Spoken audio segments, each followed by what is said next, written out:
Assalamualaikum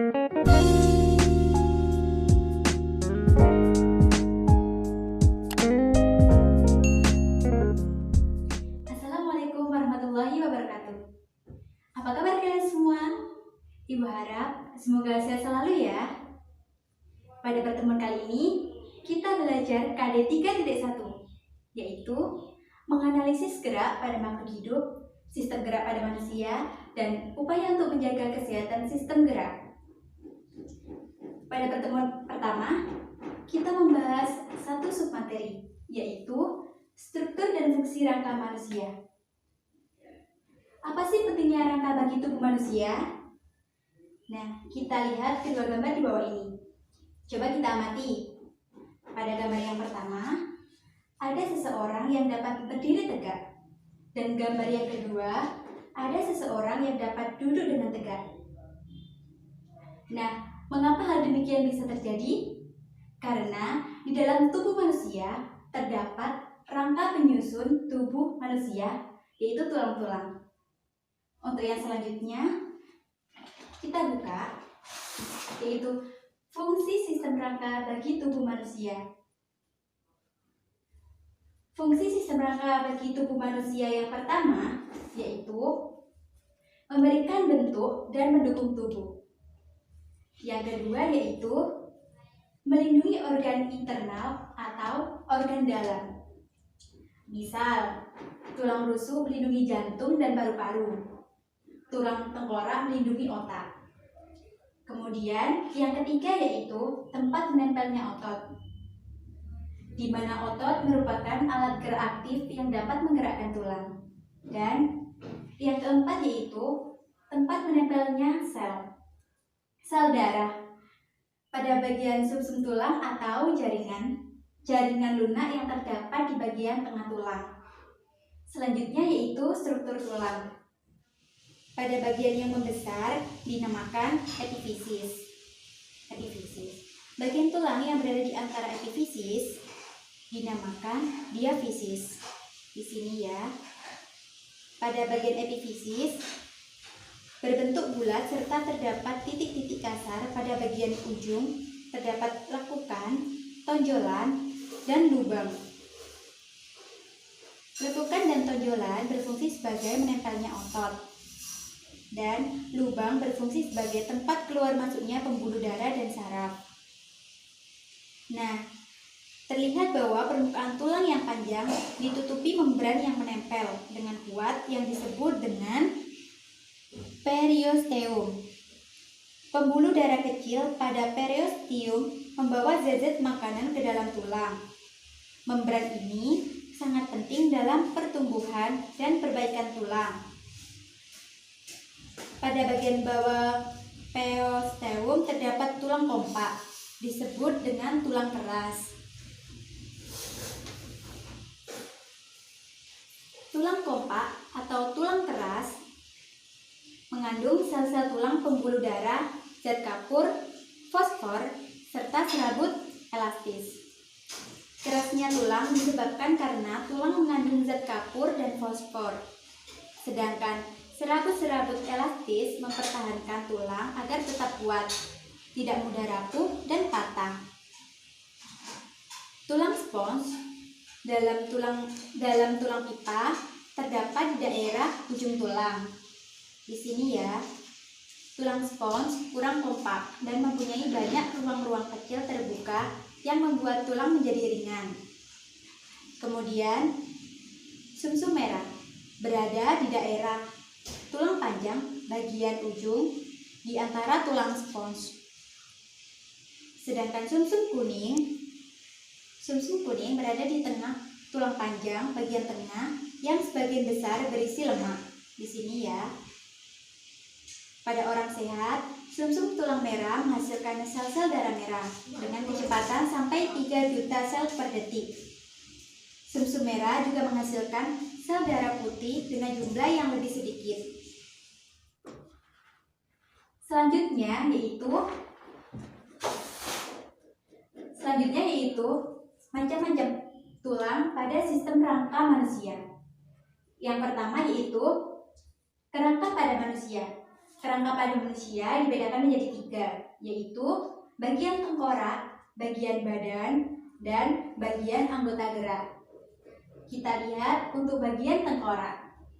Bagian tengkorak ini ya, bagian tengkorak itu ada tulang dahi, kemudian tulang baji, tulang air mata itu di sini, di mata, sekitar mata, kemudian tulang hidung, tulang pipi, tulang rahang atas, tulang rahang bawah, kemudian tulang lidah itu ada di dalam ya, bukan di lidahnya karena lidah itu tidak bertulang. Kemudian tulang ubun-ubun di sini, tulang ubun-ubun, tulang pelipis, dan tulang tengkorak ada di belakang. Kemudian yang kedua yaitu bagian badan. Pada bagian badan di sini ya tepatnya, itu ada 7 pasang tulang rusuk sejati. 7 pasang tulang rusuk sejati itu ada di sini. Kemudian 3 pasang tulang rusuk palsu itu ada di bawahnya 7 pasang tulang rusuk sejati. Di bawahnya lagi ada 2 pasang tulang rusuk melayang. Jadi di paling bawah itu ada 2 tulang yang tidak berkesinambungan. Itulah yang dinamakan dengan 2 pasang tulang rusuk melayang. Kemudian tulang bulu ini ada di tengah-tengah. Tulang bulu itu di bagian paling atas. Kemudian di bawahnya tulang bulu ada tulang badan. Ini yang paling tengah. Dan di bawahnya tulang badan itu ada tulang pedang. Itu sangat kecil sekali, ada di bagian paling bawah. Dan yang ketiga yaitu bagian anggota gerak. Di bagian anggota gerak itu dibedakan menjadi 2, yaitu anggota gerak atas dan anggota gerak bawah. Kalau yang anggota gerak atas itu tangan, kedua tangan, kanan dan kiri, dan anggota gerak bawah itu tulang kaki. Nah, di sini saya membuat perumpamaan tulang gerak bagian atas, yaitu tangan. Sebenarnya pada pembelajaran kali ini kita menggunakan torso. Jadi berhubung minimnya pembelajaran, saya membuat alat sederhana, miniatur tangan, dan juga media berupa gambar-gambar seperti ini agar bisa dilihat. Nah, ini kan tulang gerak bagian atas. Di sini terdapat sendi-sendi yang dapat digerakkan, umpamanya seperti ini ya. Nah, seperti ini. Kenapa ini bisa bergerak? Karena di sini terdapat sendi-sendi. Nah, seperti itu. Kemudian kita kenali pada tulang-tulang bagian gerak bagian atas, yaitu pada tangan. Terdapat tulang lengan atas di sini. Kemudian tulang hasta itu di sini, dan tulang pengupil itu bersebelahan ya. Jadinya tulang hasta sama tulang pengupil itu sejajar. Dan kemudian tulang gerak anggota gerak bawah itu ada kaki. Pada tulang-tulang kaki itu ada tulang paha di sini. Kemudian tempurung lutut di sini ya.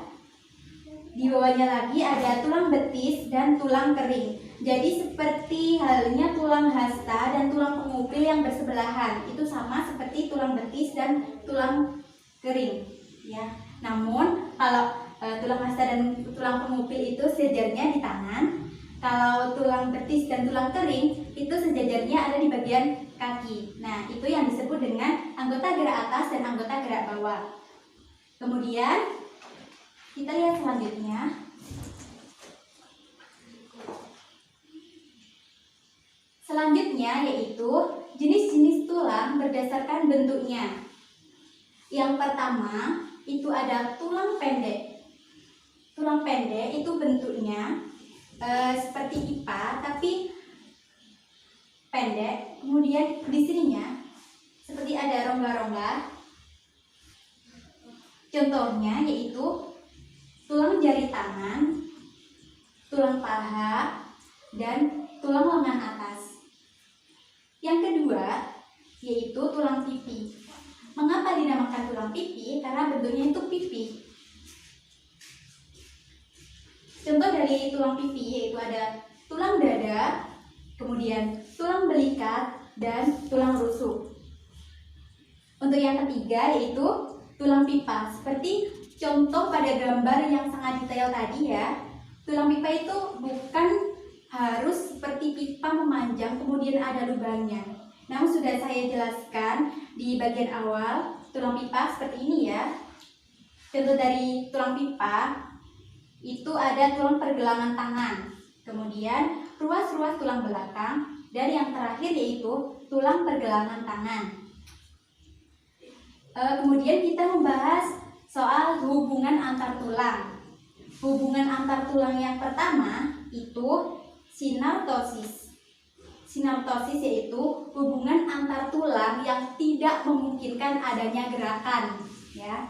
Di sini hubungan antar tulang pada tengkorak yang dihubungkan oleh jaringan ikat, itu contohnya. Kemudian yang kedua yaitu ada amirfiatosis. Amirfiatosis ini hubungan antar tulang yang memungkinkan terjadinya sedikit gerakan, yaitu hubungan antar tulang pada tulang belakang atau vertebrata oleh tulang rawan. Dan yang terakhir yaitu diartosis. Diartosis yaitu hubungan antar tulang yang memungkinkan terjadinya gerakan. Apa itu? Yaitu gerakan pada pangkal lengan atas, lutut, dan jari-jari. Nah, semoga dengan kita mempelajari sistem gerak pada manusia, kita dapat mengetahui bagaimana sistem gerak pada tulang kita yang disusun atas rangka-rangka beserta fungsinya. Sekian pembelajaran pada hari ini. Kurang lebihnya mohon maaf. Wassalamualaikum warahmatullahi wabarakatuh.